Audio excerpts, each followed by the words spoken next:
Good evening and a very warm welcome to St. Helens.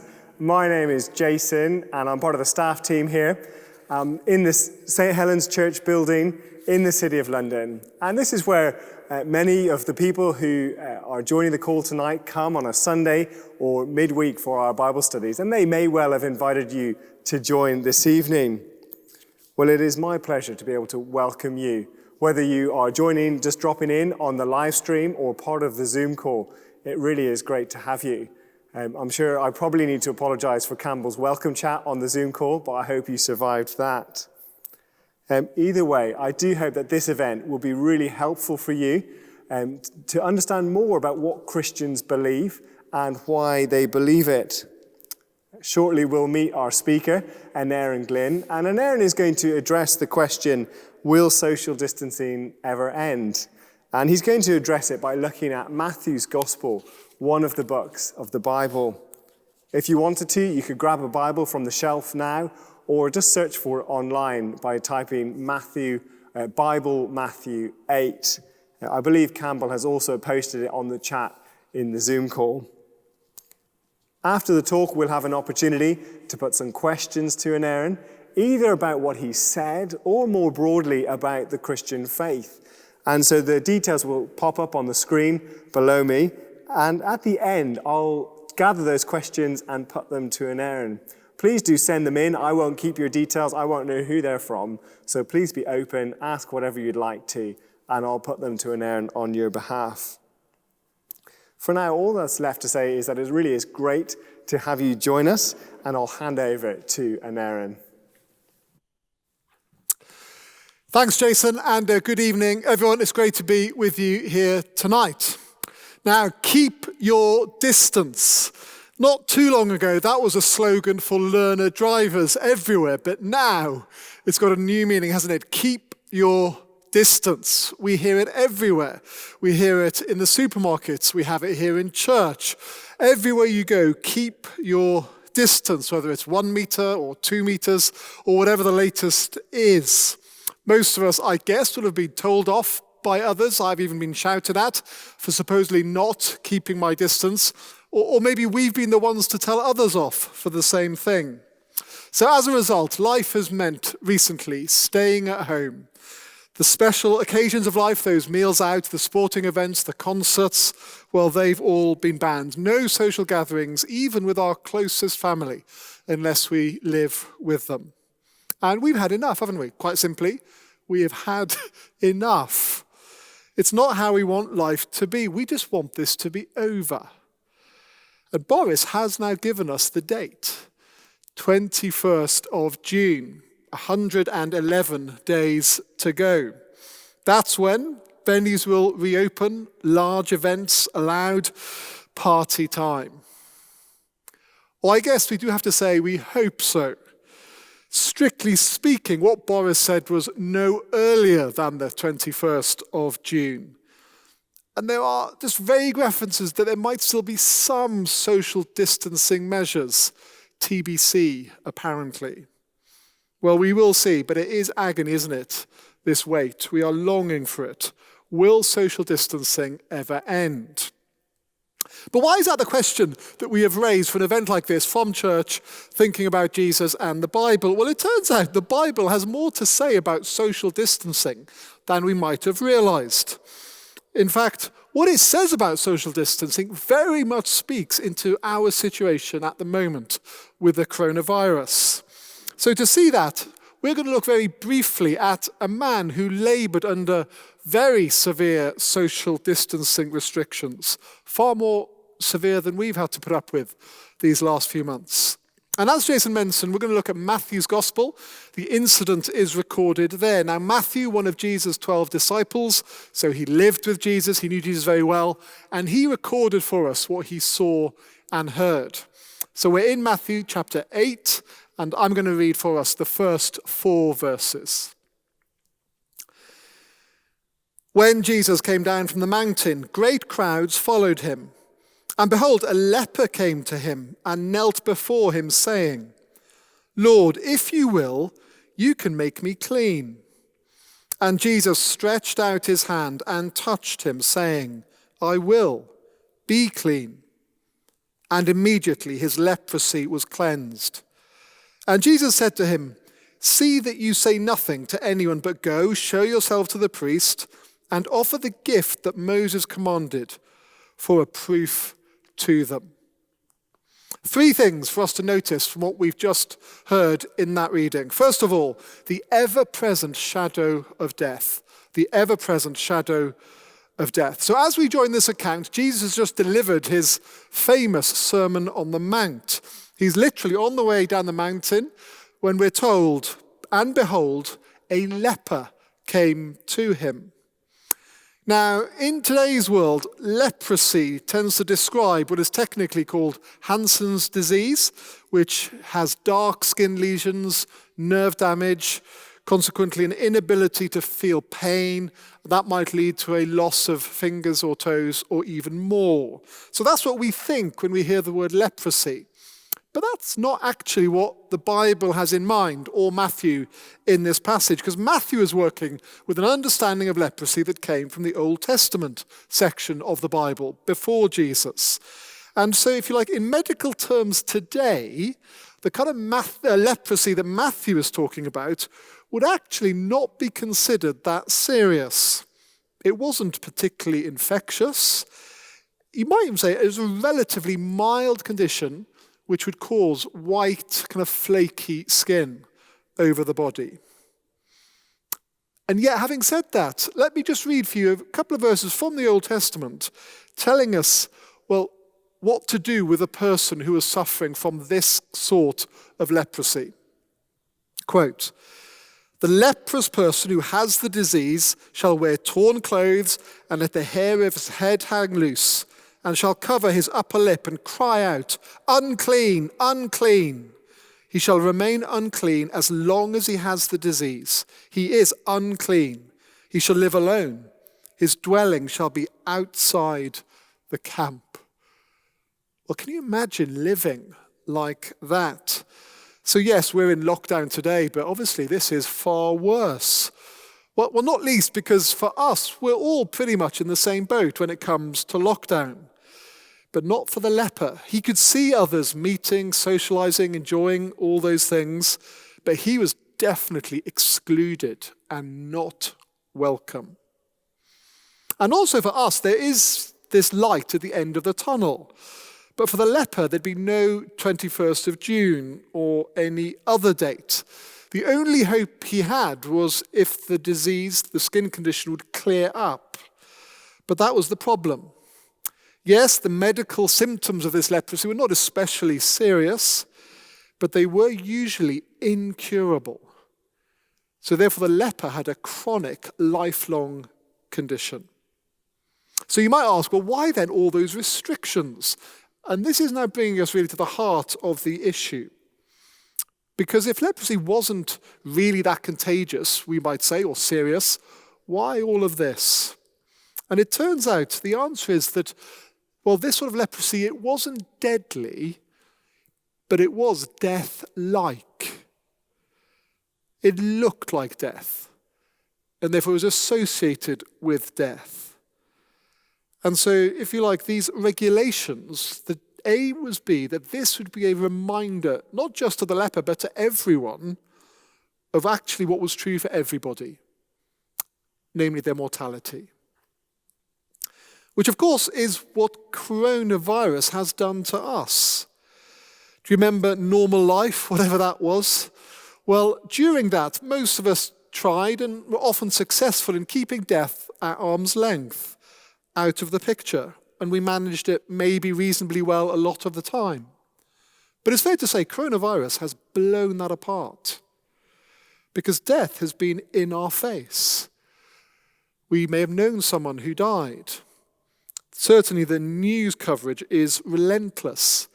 And then every change to our routine, subconsciously and sometimes we just know this is because there is this death out there.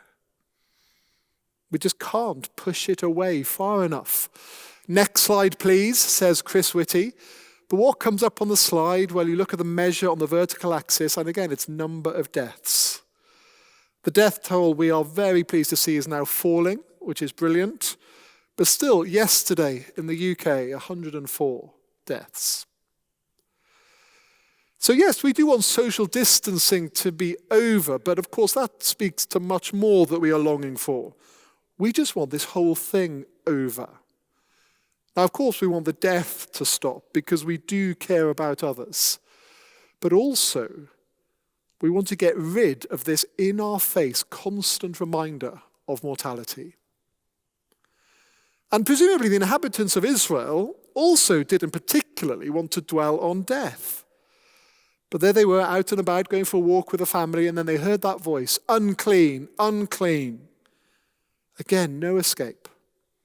But that was the design for them to know, to be reminded, death is unavoidable, a reality that must be addressed. That is the problem. So there we are, the ever-present shadow of death. Next, we see that Jesus is willing and able. Jesus is willing and able. Matthew has set the scene of the leper. He then continues, and behold, a leper came to Jesus and knelt before him, saying, Lord, if you will, you can make me clean. I wonder what you make of that leper's request. Just you look at the language that he uses. Notice he doesn't ask for healing, at least not directly, but rather to be clean. That shows actually what was the leper's greatest concern, his most pressing need. Not so much the medical side of the condition, although itchy as that may have been. More, he wanted to be clean. And that has nothing to do with hygiene. Rather, being unclean is a description of this leper's inability to meet with others, and actually meant more than that. Above all, really, it meant he couldn't go anywhere near the temple. That is the place where God symbolically dwelt. He was barred. But again, this is all part of what this was meant to teach the people. It was saying that God can't tolerate anything to do with death. That can't come anywhere near him. That actually is quite good news. Well, very good news, because you might ask, well, what is God like? And here's what this is all teaching us. God can't stand death. He just wants nothing to do with it. Death doesn't belong with God. God is all about life and life to the full. That's the good news. But of course, then to a people tainted with death, which actually is all of us, if represented here by the leper, well, there's a problem. We can't go anywhere near God. And notice also what else the leper says. He says, doesn't he, if you will, you can make me clean. So it's obvious this leper doesn't doubt Jesus' power. That's what many people today might have an issue with, but the leper is sure. He's obviously heard of the miracles Jesus has done, maybe even seen them. No, the issue for the leper is Jesus willing? Now, why would he ask that? But of course, if you think about it, the leper has experienced a lifetime, if you like, of people crossing over to the other side of the road, always. He was excluded, he was ostracized. Would Jesus be any different? Well, look down to verse 3, if you can see it. And Jesus stretched out his hand and touched him, saying, I will be clean. And immediately his leprosy was cleansed. So here is one of the many well-known miracles of Jesus. Although maybe we're thinking, now that we know what leprosy means, well, okay, but sorting out a mild skin condition, is that really such a big deal? So today, maybe you'd simply give someone the right ointment and that would manage it perfectly well. But Matthew actually puts this miracle in his gospel in a very prominent position. He wants us to say, look at this really does matter. And that's because what the leprosy symbolized, death, exclusion from God, that is what Jesus is dealing with. But still, I guess, the cynic might say, well, okay, but healing a skin condition symbolizing death is a far cry from actually dealing with death. To which Matthew would say, well, fair point, but why don't you read on? And sure enough, just the very next chapter, chapter 9, Jesus takes hold of the hand of a corpse, but the young girl rises. And then you read right through to the end of the gospel, and Jesus himself is dead and buried. But not for long.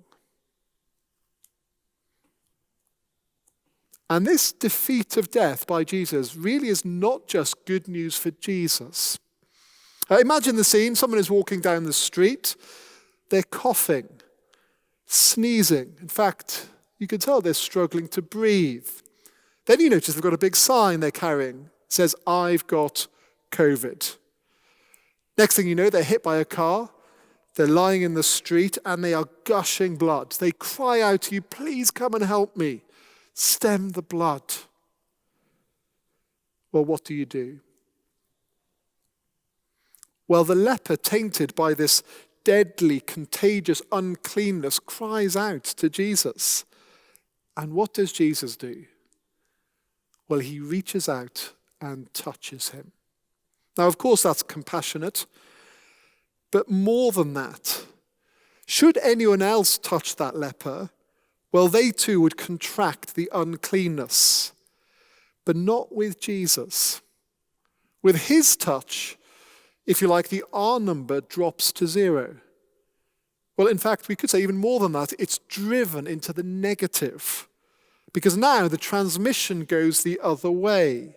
Not from the leper to Jesus, but from Jesus to the leper. And what is transmitted is not uncleanness, but now the leper is clean, like Jesus. That is, with touch from Jesus, in place of death comes life. Here is the one who can reverse the direction and make it go the other way. So the sharp amongst us will have noticed my first heading was actually wrong. I said the ever-present shadow of death. Well, without Jesus, that is true. The shadow of death will then grow inevitably, irresistibly, until, if you like, it catches us up. But with Jesus, here is the one who can roll back that shadow for good. No more death, life instead. The shadow of death, Jesus is willing and able. And then one final point for us here. Pay attention to the data. Pay attention to the data. Now, at that recent press conference of Boris, his new mantra, it seems, was data, not dates. That is, the dates he had just announced for progressing out of lockdown, well, they weren't fixed, he said. It was all under continual review. What mattered was the data, which fits with what we've heard so many times, isn't it, during this period. It's all going to be evidence-based, follow the science, act accordingly. Pay attention to the data. Well, look now what Jesus said to the leper who was now healed and cleansed, verse 4.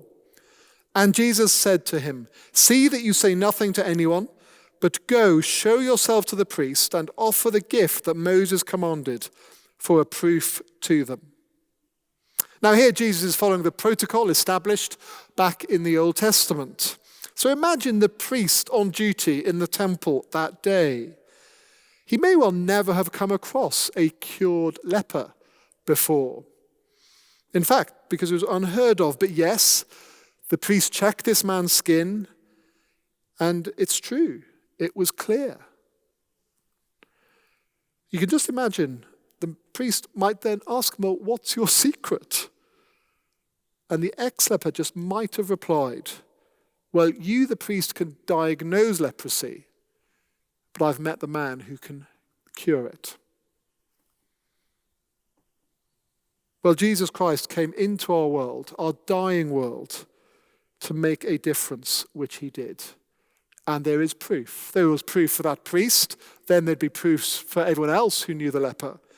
And so for us, there is data, if you like, for us to check out. And the message Matthew would love us to take on board is, well, pay attention to it. Listen to it. There is this proof. So try and get hold of a copy of Matthew's Gospel. It's not very big. It's in any Bible. It's available online. And simply read it. But read it engaging your brain. Ask the questions. Could this be true? What does this evidence, historical evidence, show? So pay attention to the data. Winston Churchill famously said, "Never let a good crisis go to waste." Well, this has been a crisis this past year. It's been uncomfortable and unsettling, and we hope it'll soon be over, the social distancing and all the rest. Let's get on with our lives.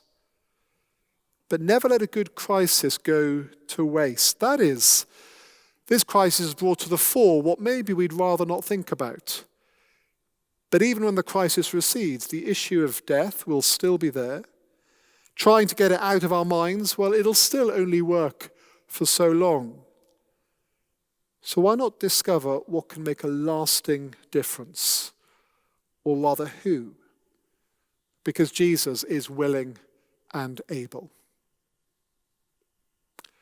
I'll hand back to Jason. And then I've just got one to get us thinking. Who was Matthew? Like, was he there when this happened? Or, why is he writing all of this? That's right. So I mentioned he was a disciple. In fact, he was a tax collector. So therefore, he could make very accurate records, which he put to good use in writing this account. But Matthew inserts himself in the story that he writes. So again, it's only in chapter 9. We're just told Jesus passed on from there. He saw a man called Matthew sitting at the tax booth and said to him, "Follow me," and he rose and followed. So yes, Matthew was with him, lived with him, experienced the miracles and what Jesus said, and he recorded it for us so that we can see and hear for ourselves what Jesus did.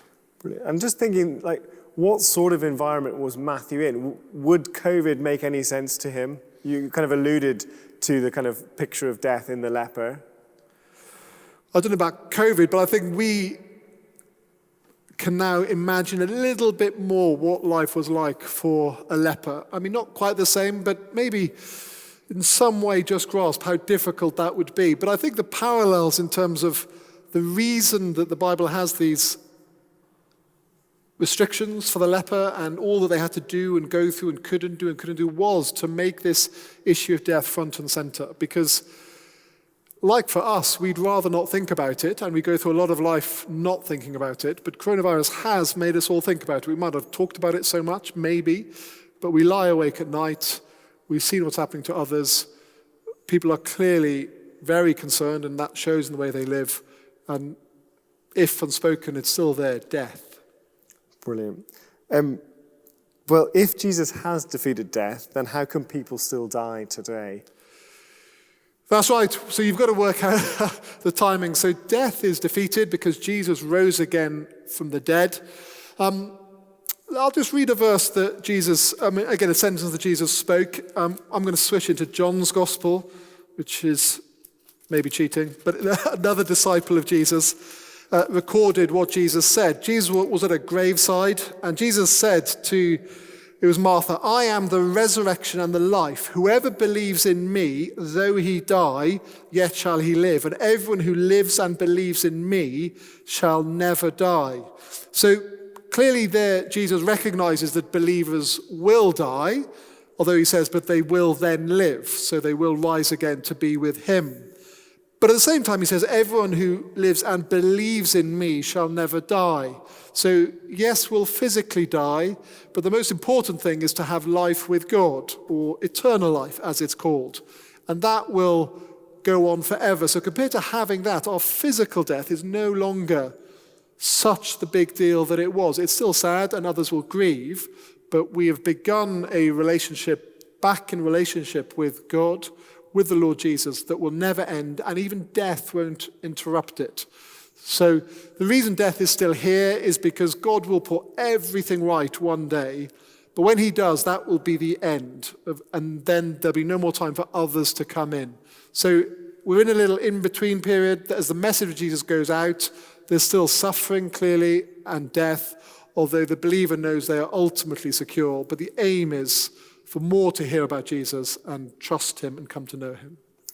I think this is basically the same question, but along the lines of not just death, but why didn't Jesus get rid of diseases? Like, why are we still facing disease along the way? Yeah.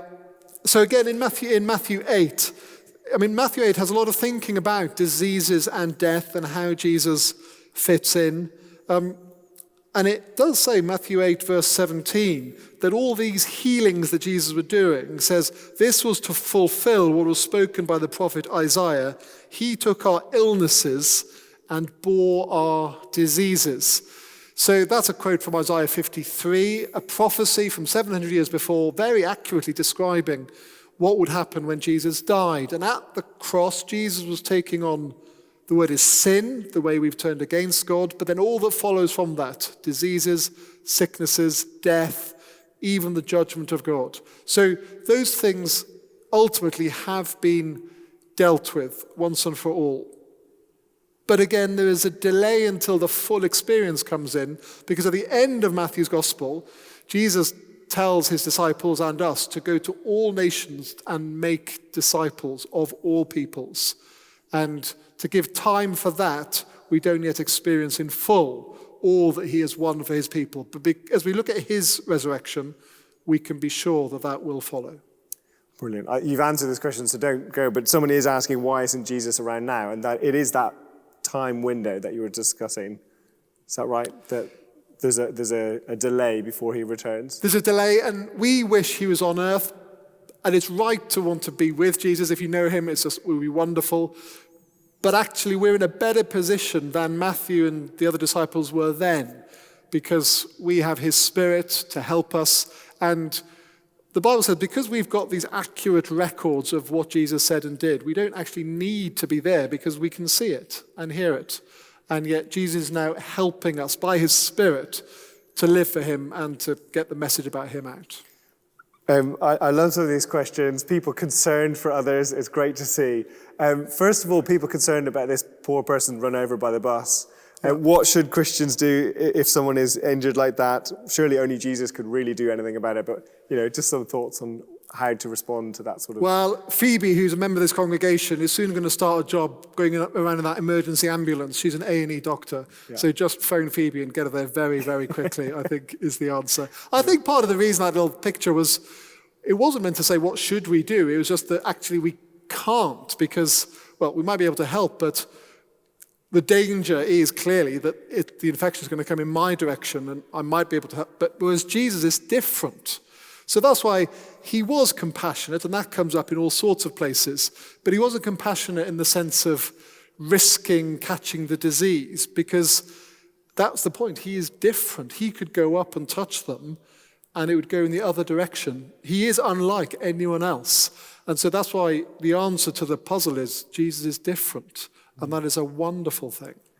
Brilliant. Two questions concerned about the leper themselves. Why couldn't he go to the temple?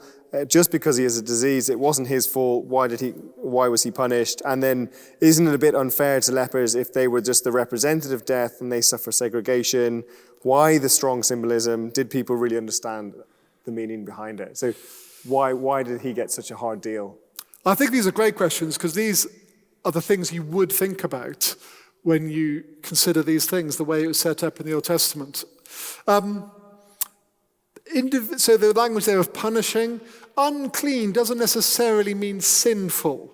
So it doesn't mean that an individual leper was actually in a position of sin. That's the Bible word for having turned against God.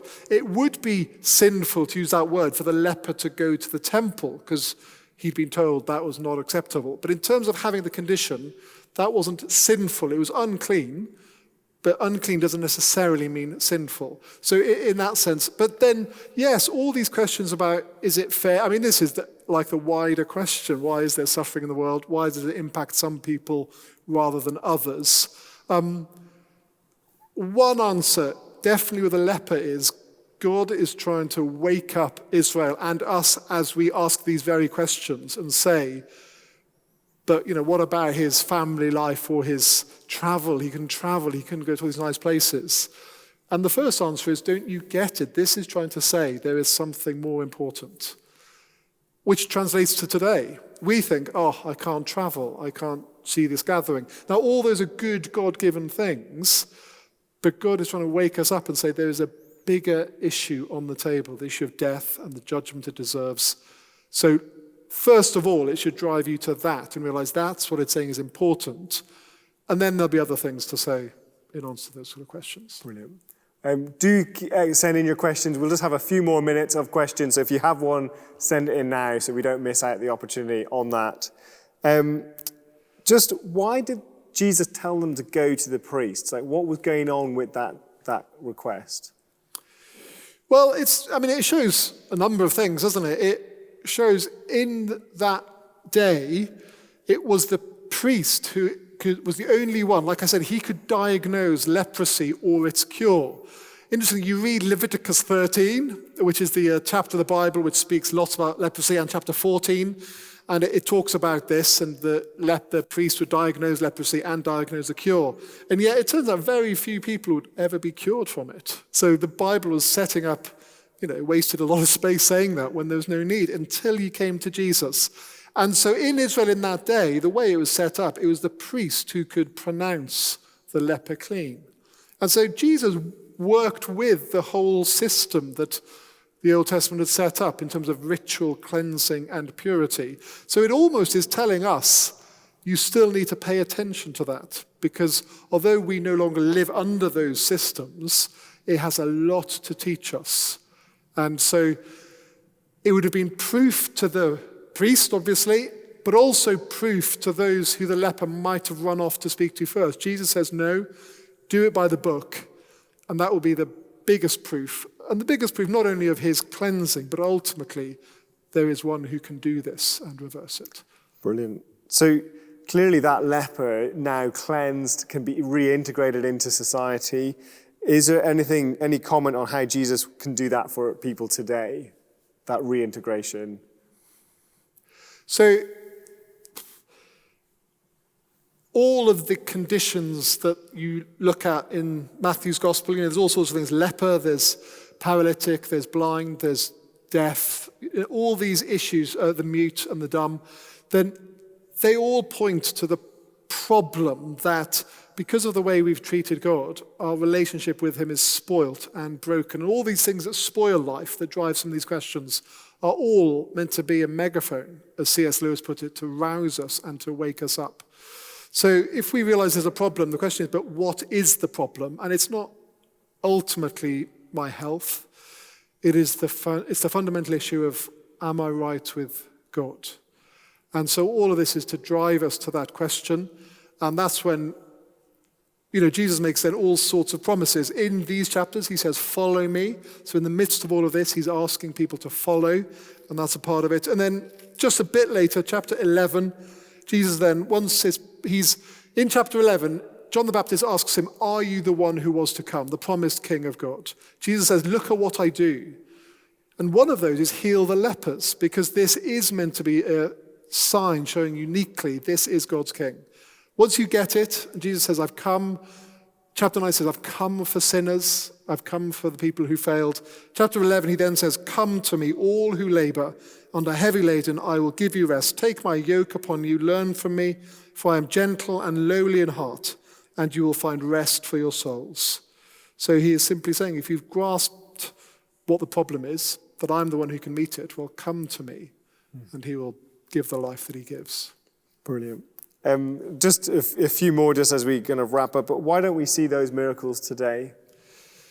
Well, that's helpful because I'll read the beginning of chapter 11, what I just referred to. So John the Baptist, he heard about what Jesus has been doing, and so he had a question for him. Are you the one who is to come, or shall we look for another? So he's saying the Old Testament promised one to come. John had thought that was Jesus, and now he wants confirmation. Jesus, is that you? Jesus says, go and tell John what you hear and see. The blind receive their sight, the lame walk, lepers are cleansed, the deaf hear, and the dead are raised up, and the poor have good news preached to them. So just from that passage, it shows those miracles are meant to show who Jesus is. Obviously, they are good news for the person who's experienced the healing. But in terms of being miraculous and obvious, they're kind of signs. What they say is, look at Jesus. And so the pattern of the Bible would expect us to lead, that's why they were there. So we wouldn't expect them today because they've done their work of pointing to Jesus in that way. If behind the question is, but does God care about these conditions today? The answer is very much yes. And we can pray for them, and God heals, but not necessarily in a dramatic, miraculous way like this, because, well, in the way the Bible has set it up, that wouldn't so obviously point us to Jesus. And remember again, the more important thing is to come to Jesus than to have my medical conditions cured. Brilliant. This is clearly someone who's been studying Matthew's Gospel with us on a Tuesday evening, but you mentioned that this is Jesus coming down the mountain. Any significance? He's just been teaching that this is then the first miracle we get afterwards. If you know Matthew's Gospel, if you know the Bible, Matthew's doing lots of things that remind you of things that have happened before, because it all actually helps us understand. Mountains are significant in the Bible. People often meet with God on mountains, so Jesus met with his people there. If the mountain where Jesus taught is a bit like Moses teaching up the mountain, you might think, well, does this parallel things that happened after Moses came down the mountain? And it turns out it does. And one place I particularly want to look is Numbers 12, because there Miriam, Moses' sister, has leprosy. And there you can see more proof that leprosy was considered death-like. So yes, there are more patterns. One outbox of that is Moses was sort of involved in a healing by looking to the Lord, whereas here it's clear Jesus does it directly. So here is one better than Moses. Brilliant. And just to kind of conclude, why do we study Matthew's Gospel on a Tuesday? Why should someone join us? Why should someone even start reading Matthew's Gospel on their own for the first time, perhaps? It's ultimately because we all need Jesus. And that's what the Gospel is all about. And we need the life that he can give. So actually, Matthew's Gospel is for everyone. By that I mean, if you're not a Christian yet, or still thinking it through, or have questions, well, the best thing to do is to look at the evidence for Jesus and to check it out. And maybe if you read that yourself, obviously, but then if you can go somewhere where others, if you've got questions, might be able to point you to where in Matthew he answers them.